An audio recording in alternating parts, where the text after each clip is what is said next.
Right, I'm playing Fortnite.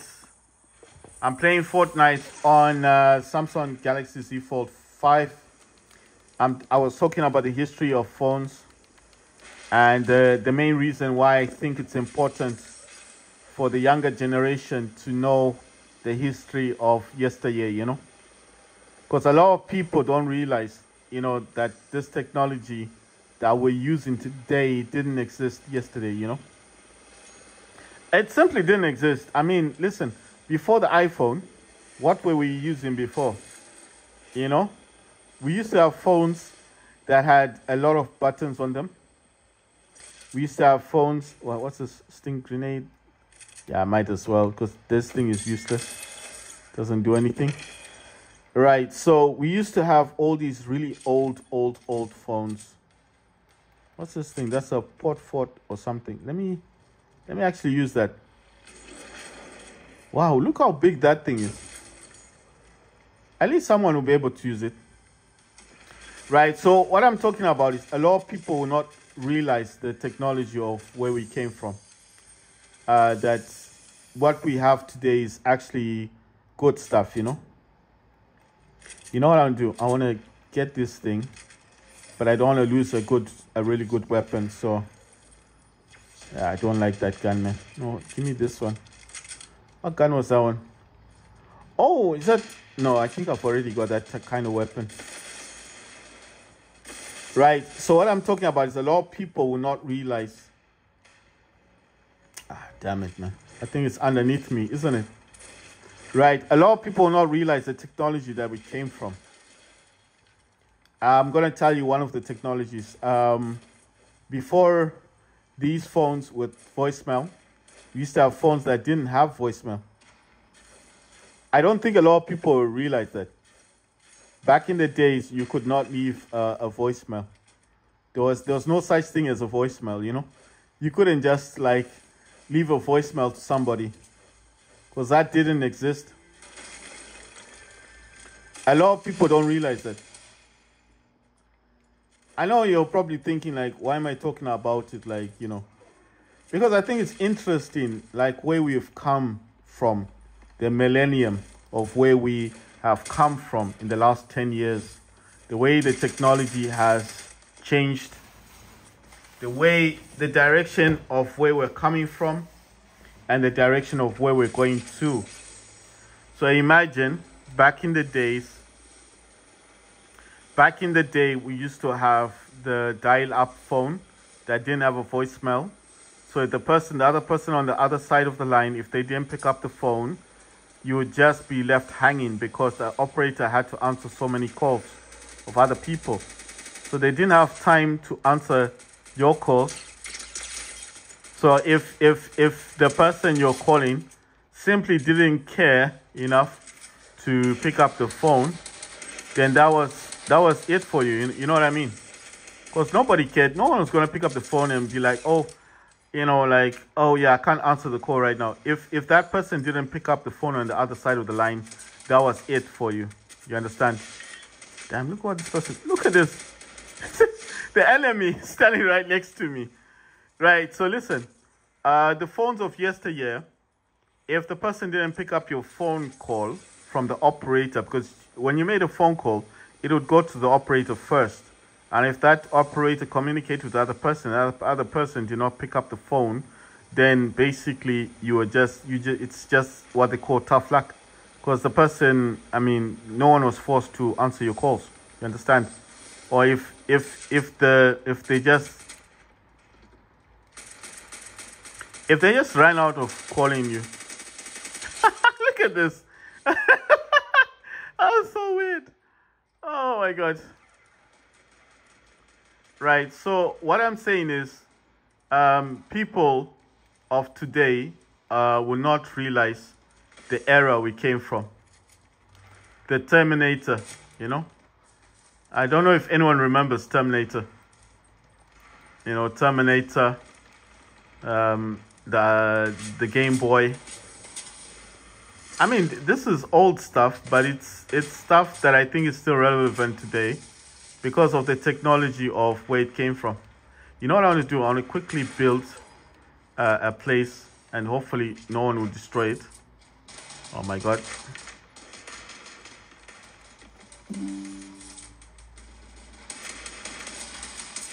Why do people do that? I don't understand these people. It's like, let's build. Let's be one family. Look at that. If we build right and then we can fight on this building, wouldn't that make more sense? Anyway. What I'm talking about is the phones of yesteryear. You needed to call, you needed to use this ring thing. It was a ring thing that you needed to you could only dial one number at a time. You couldn't dial like you do now. You could just put the entire number, copy and paste the number and call the person. You couldn't do that back then.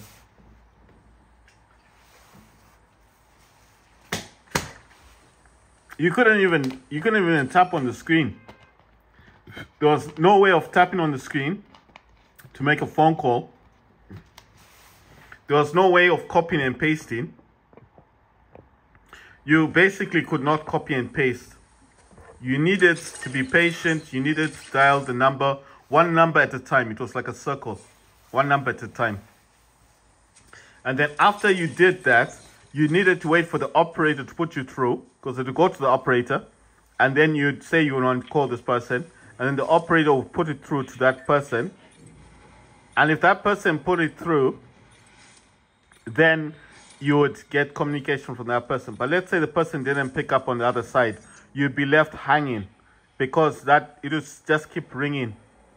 You know what I mean? So you would never get an answer. There was no voicemail back then. And I know what you're thinking. When was that? 1980s, I think. 1990s was the revolution of the phones. That's when the phones came about. The biggest companies back then were BlackBerry, Nokia, Sony Ericsson, all this stuff. Ericsson, I think they're the ones who were making like the better phones. Nokia was still making those these really thick phones with antennas. You know what? I don't know about much of the phones back then. You know, it does remind me of the PC that I once had in the 1980s. It had a really big screen.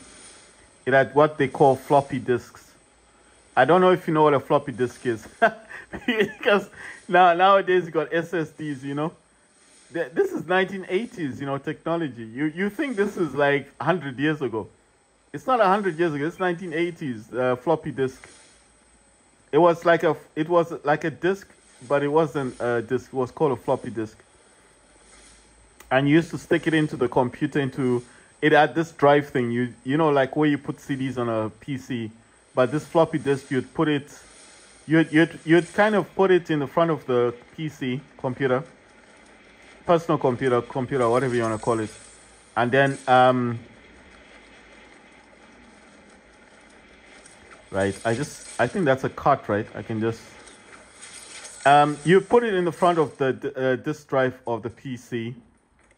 The floppy disk would go in. You needed to have a password. This is back in the day. You needed a password. So if you didn't have a password for the disk, you couldn't even use it. So if the person was in America, for example, and they gave you the floppy disk and that person had died, there was no way for you to access that drive. You're basically screwed, you know? So that's why I'm saying people don't realize where we came from. I mean, in terms of technology, no one really understands where we came from in terms of technology. Not a lot of people would realize where all this technology stuff came from. That's why I'm saying, if you tell the kids of today that you needed to wait for an operator to pick up the phone before you could actually get an answer from the next person that you were trying to call, and that operator was so busy they couldn't deal with your call, they just move on to the next person, and you'll be left hanging there the whole day trying to get an answer from one person. You know. And then letters were the worst. Before these what do you call this what was it called, faxes, emails, before email even existed. Man, I'm talking about, you know, when I talk about this, you think I'm talking about ancient technology. or a different civilization, like a different world. This was our world. When email didn't exist and there were just letters, you needed to write a letter, put in, I think stamps were there, right? Stamps were there. And then you used to have to put in your post box or the post office. And then that person, the postman, would have to pick it up and then deliver it. And I think back then they didn't have all these lorries or these planes they have today. You know, they didn't have that function of going from different place to place. You know, like a plane would pick up your mail and deliver it. They didn't do that stuff in the past. Planes were very expensive, so they didn't waste time like, you know, what they do now. You know, you can actually send something through to another country. And all that's delivered by plane or by ship. They didn't do that back in the days. It was too expensive. No one was in the business. You'd have to be rich, like really a rich person to do stuff like that. You know, to send stuff through, because nobody did that. So what I'm talking about is people don't realize the era we came from. You understand what I mean? No one understands the era that we came from. When I tell people this stuff, they're like, ah, man, that was a long time ago. You know, technology was still developing. They don't know where we came from. Because if you understood from the 1980s, people talk about this stuff like it's long time ago. Like, oh, you know, it was a long time ago. It's not a long time ago. 1980s, like how many years ago? 40 years ago. It's just 40 years ago. It's not that long. I like anything to do with technology because it reminds me of where I came from. It reminds me of what I didn't have that I have today. It also reminds me of what people take for granted, you know. So you see a lot of people these days. I got a PlayStation. And I'm like, we came from the Game Boy era, you know. You didn't have a PlayStation. We came from the cartridge era, you know. When games were released, they weren't released digitally, you know, like they do now. Everything's going digital now. The cartridge era is dead. They've killed that off. The PlayStation, the new PlayStation Slim, people think it's just a design change. They don't understand that it's what the government wants, you know. They think it's what Sony is doing. Sony is not the one in charge of this technology thing, you know. They have to comply with whatever these people want. Because that's how the world works. Money makes the world go round, you know. So people don't realize that. I mean, I realize that. Other people may realize that, but a lot of other people may not. You understand? I don't know, man. I find it very, very interesting to talk about. I like talking about technology. A lot of people don't understand. I mean, people take things for granted. I think that's what it's like with people these days, right? It's a pity that I had to build here. I wish I'd built this somewhere else. But then if I built somewhere else, people just destroy it. I ran out of materials. Pity.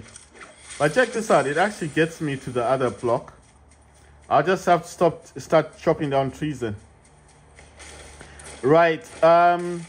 What other era did we come from? Another era I could talk about. Man, I think there's a lot of eras, but the most, you know what? I like talking about the most interesting eras. For me, it's the phone, the telephone. That's the most interesting era for me, is the telephone. The other one is mail, like post. You know, like using email. The email didn't exist back then. Like I said, using a aeroplane was very expensive, and the only people that could do that were rich people. You know, you understand? Like you couldn't send your post via a plane back in the days, but it happened. Nowadays it happens. It's like, you know, it's like everyone's competing for that. You know, you understand? But I mean, back then, this is a long time ago. No one talks about this, but I like talking about technology. So what's the whole point of what I'm talking about? Basically, I'm just saying that when you see what we can do today with these phones, it's amazing. You know, like I always tell people that you don't just have a phone in your pocket. You've got a full PC. You've got a full PC. If you want to make phone calls, you can. You can make phone calls on your computer. But no, you know, I think the computer is it's a dying age. I personally feel like computers are a dying age. That is one age that people are going to laugh about one day. You know? You're like, what's that? What's a computer? You see your own kid asking you what a computer is. And you'll be like, oh, you don't know what a computer is? It's not that they don't know. It's because this is like dead technology to them. It's dead technology. It's dead. Who's buying a PC in this modern day and age? Nobody. This thing is dead, man. I mean, I'm seeing people still buying laptops and stuff, and I'm thinking laptops are dead. That's another dead technology. That's what I call a dying out technology that people one day will laugh about. They will laugh about that. They'll be like, what's a PC? Oh, a PC. It used to be something that you could copy and paste, and they were like, what's copying and pasting? I'm telling you, kids of tomorrow are going to be laughing at this technology. All this tech that we are calling technology, all this computer stuff, all these huge graphic cards that people have to buy for thousands of dollars, kids of tomorrow will be laughing at this stuff. They'll be like, what's that? You don't know what a graphics card is? Oh no, what is that?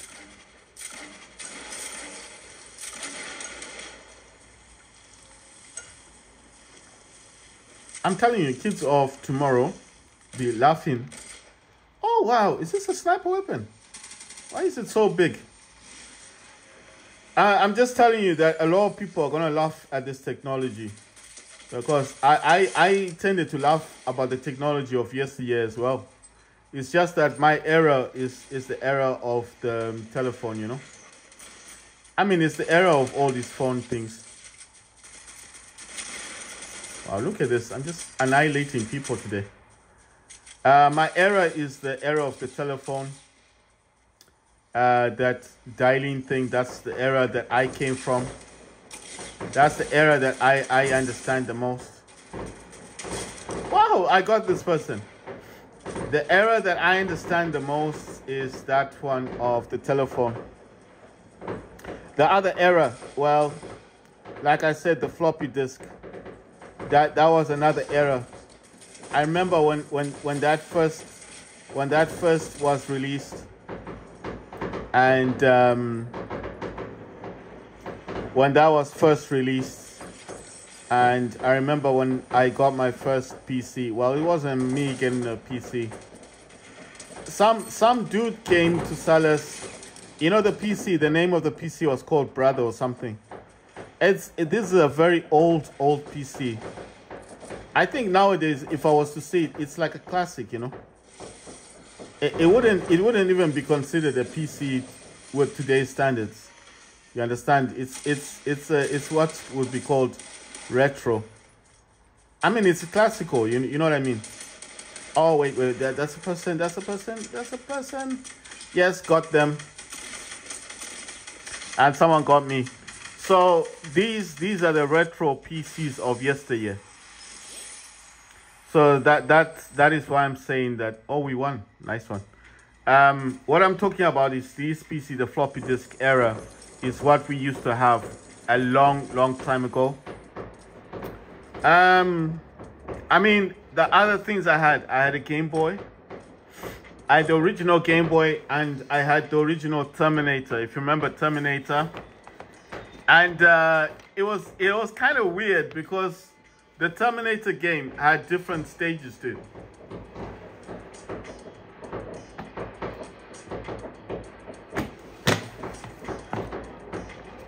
So the Terminator that I used to play had different stages to it.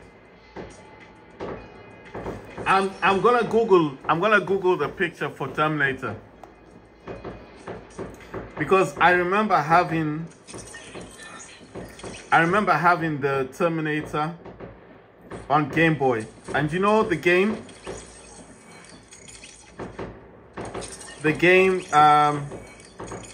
On the Game Boy, it used to be a green color, isn't it?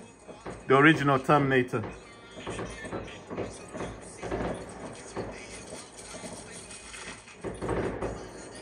So I'm just looking here to see where it is. Oh yeah, it was green, and it had that side scrolling. You know, you had to walk sideways. I mean, it was a platform game. You needed to walk sideways with the game. You know. I'm just looking at a picture now, but it was originally on the Game Boy, and we used to wait for cartridges. You could not buy games digitally on the Game Boy. You needed to wait for the release of a game by the company. It would be advertised first. Everyone would then find out about that game, how much it cost, and these were not cheap. And then as soon as you got it, then you would buy the Game Boy cartridge, and then you would wait for it to be posted to you, or you buy it in the shop. And like I said, they were not cheap, they were quite expensive. And I'm just trying to remember any history that I remember about Game Boys. But I do remember that you had to wait a very long time for them to release these games. And these were not like technically advanced games. They were not, what I'm saying is they were not games like of today, like these really advanced games that we have now. You know what I mean? These were like really old-fashioned type of games that we got now. And I just remember how we used to get them. Trying to look for weapons, not finding any. Okay, that's a box. It says there's a chest. Where's the chest? Cannot find the chest. Let me go through here. Right, so the Game Boys, we used to wait for the cartridges. The company would produce a game, advertise it, and if this was based on a movie, like I said, Terminator was a big game back then, man. You'd have to wait for this thing. And you know, the graphics were not as brilliant as you'd think. They were side graphics, but the games were hard to play. I mean, Nintendo really made good games. I'm not going to say they were bad from the Game Boy. I mean, these people have been making money for a long time, you know. For a very long time, they've been making games. And I remember playing Terminator all night, trying to defeat, trying to win the game. And then when you won, it would give you the prelogue, you know, like tell you like this, and that sound to it when you finish playing the game. And you just feel a huge achievement, like, yes, I defeated the game, you know. You understand? So you'd feel a huge achievement that you did this, you completed this game all by yourself, you know, and that you defeated the Terminators. Terminator 2, I think that's the one I'm talking about. You'd see the lorry jumping off the bridge. I mean, it was cartoony, but these guys were very creative, you know. So you literally see if I remember correct, the lorry coming off the bridge, coming down to you, and you're on the bike, and you have to shoot backwards, and you have to shoot backwards at the lorry, and there'll be these other Terminators still trying to get you as well. And I remember playing this when I was a kid. Man, I played this a long time ago, but I'm still remembering it. You know, I'm just saying technology has changed a lot. It has changed so much so that people don't even realize. That's why when I see these people of today, you know, they got Switches, they got Steam Decks, AO Neos, they just don't know how lucky they are. I'm telling you, they do not know how lucky they are, because we never had any stuff like this. We didn't have these things. We had the Game Boy cartridges. You know, you didn't have multiplayer games. You know who brought multiplayer games to the genre, like to the people. I'm gonna explain it to you. I don't know, I might be wrong, but I think it was Xbox. I mean, for the first time to bring like a lot of people playing online. It may have not been Xbox, but to me, if I remember correctly, it was Xbox that brought their gold service, you know, that live service. And it's them that perfected it, you know, because that's what made them so popular, made Xbox so popular. Look at these people. Someone down here. Oh my God, I got someone and I got killed.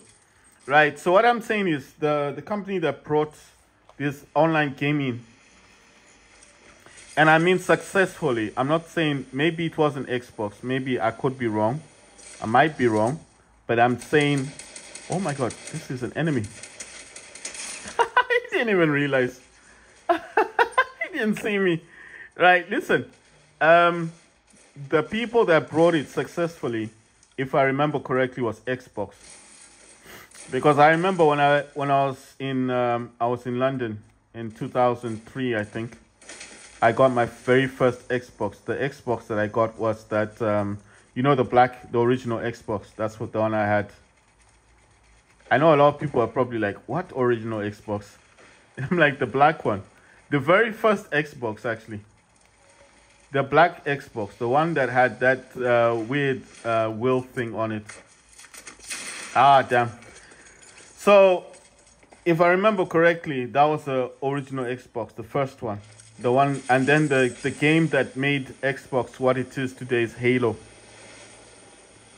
It was Halo, Master Chief, and all of this stuff.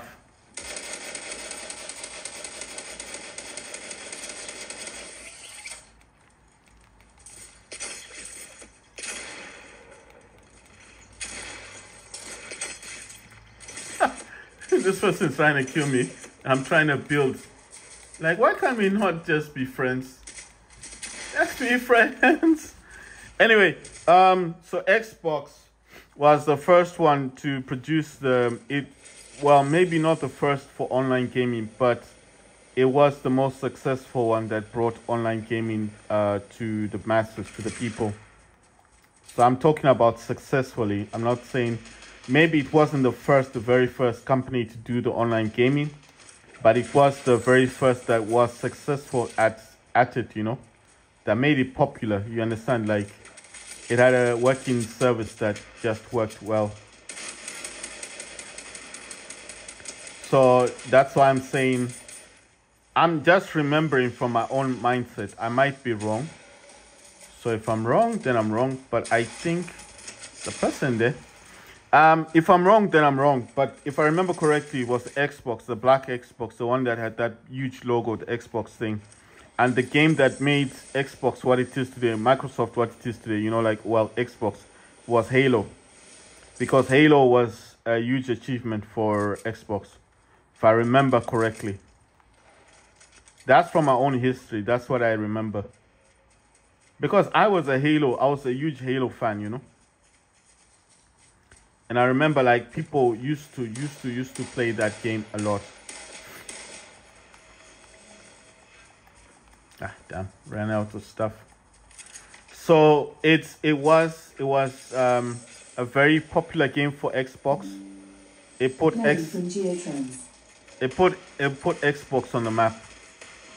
That's what I remember. Oh damn, look at this. They're down here. Ah, got rid of them. Where's the other person? They got us from the top. Right, so Xbox was popular back then in 2003. I remember the black Xbox. That's when I got my Xbox. I don't know when Xbox officially came out. I don't know. But I got mine in 2003, and I remember the game that made it big. And the game that was one of my favorites was Halo. And I know that Halo made it big for Xbox as well. And I think Bungie then got sold, isn't it? They sold Bungie off.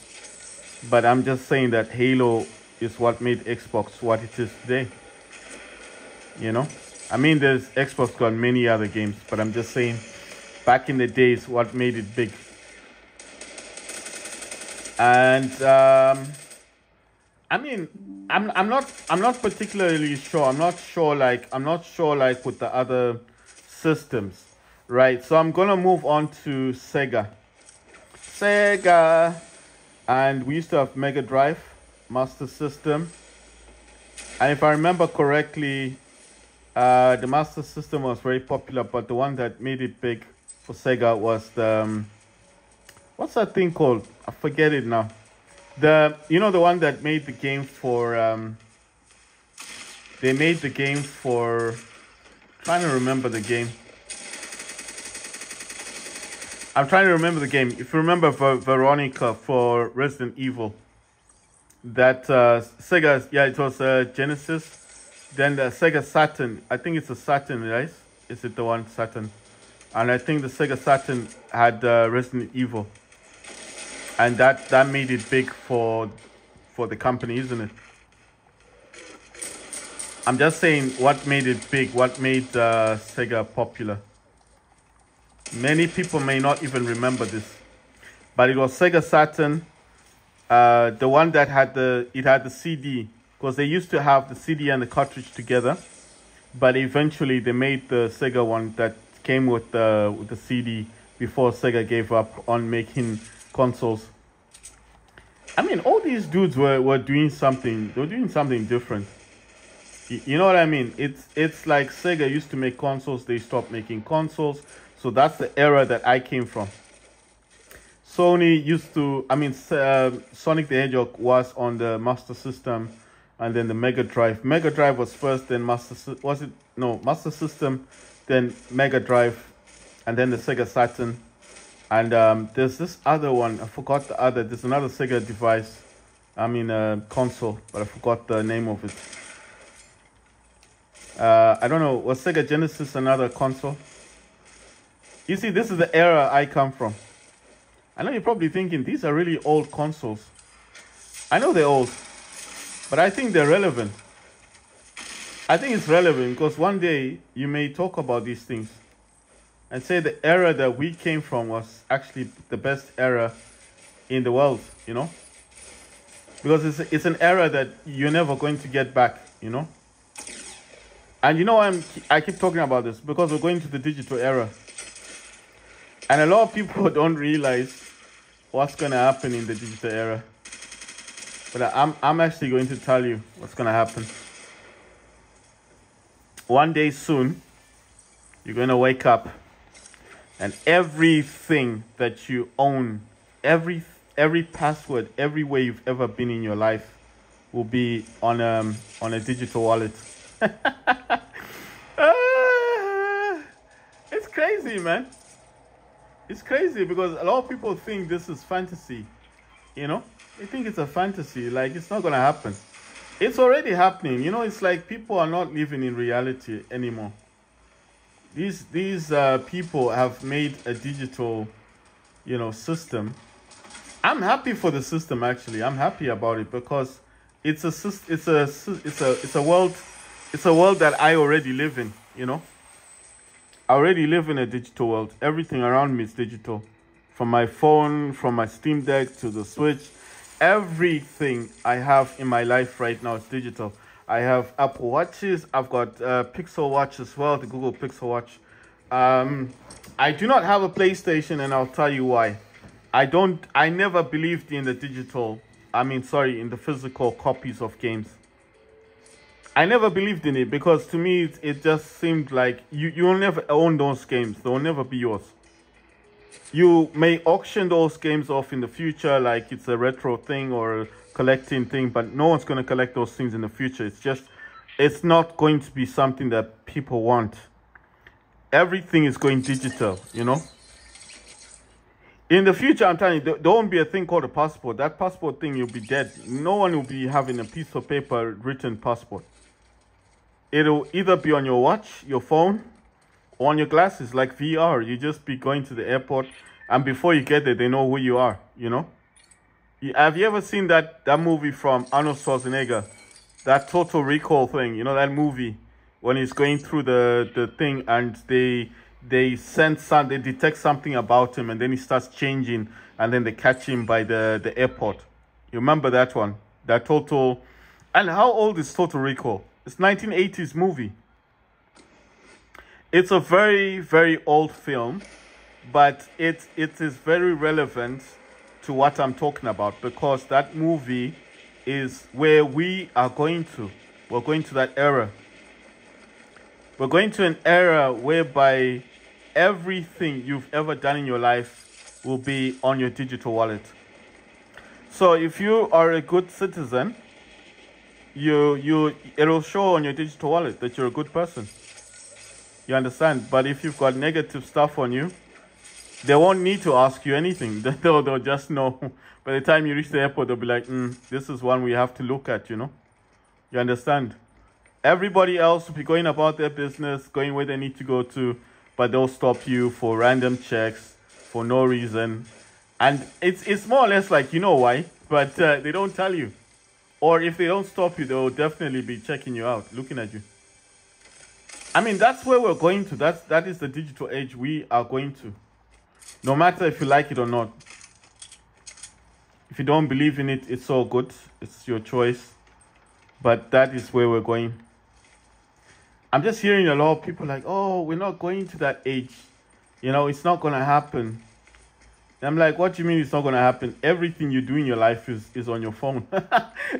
It's right there. You email somebody, you think it's private. They can see who you're emailing. They can see what you're talking about. There's nothing that's private.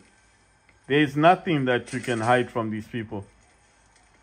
If they want to know something about you, they just have to look at your digital footprint. It all pops out.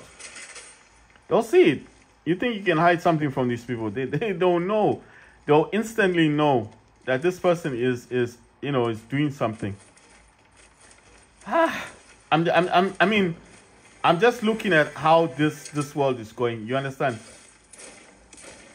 Everything I've been talking about so far has just been the basic stuff that happens in the world or in the life. What's this thing? What's that thing? It says Klinger. Klinger. What does a Klinger do? Can I swap out my weapon? Let me see. I just want to see what this thing does. What does this do? Oh my God! Is that a grenade? Wow! What? It's a grenade thingy. Oh my God! I didn't even know that. No, you see, I wanted to test it out because I just saw it, but I didn't know what it did. Oh my God! Why is this thing doing that? There's someone behind me. You see, they jumped in front, but I could have blocked them. I just didn't see them. What I'm saying is everything is going to be digital. Everything is going to be digital in 2024. I'm telling you, forget 2026, forget 2030. The 2030 thing is just, it's like, I don't know what to call it. It's just a way for them to say, yes, 2030, but it's not 2030. It's going to be 2024. Everything's going to be digital. And I mean digital for the better, And anyone that doesn't get with it is going to be left behind. All these old people, I'm just saying it. I'm not saying a bad thing. I'm just being honest. If you're not digitally, if you don't understand your technology, then you're really going to be left out in the cold, man. Because these dudes are not waiting for anyone, They're not waiting for you to get with the program. If you don't know anything about technology, this is the best time to figure out what you're doing with your life. Because these dudes, when they start, there's not going to be an end to any of this stuff. Why am I talking about this? Because it is where we're going. We're going into the digital age.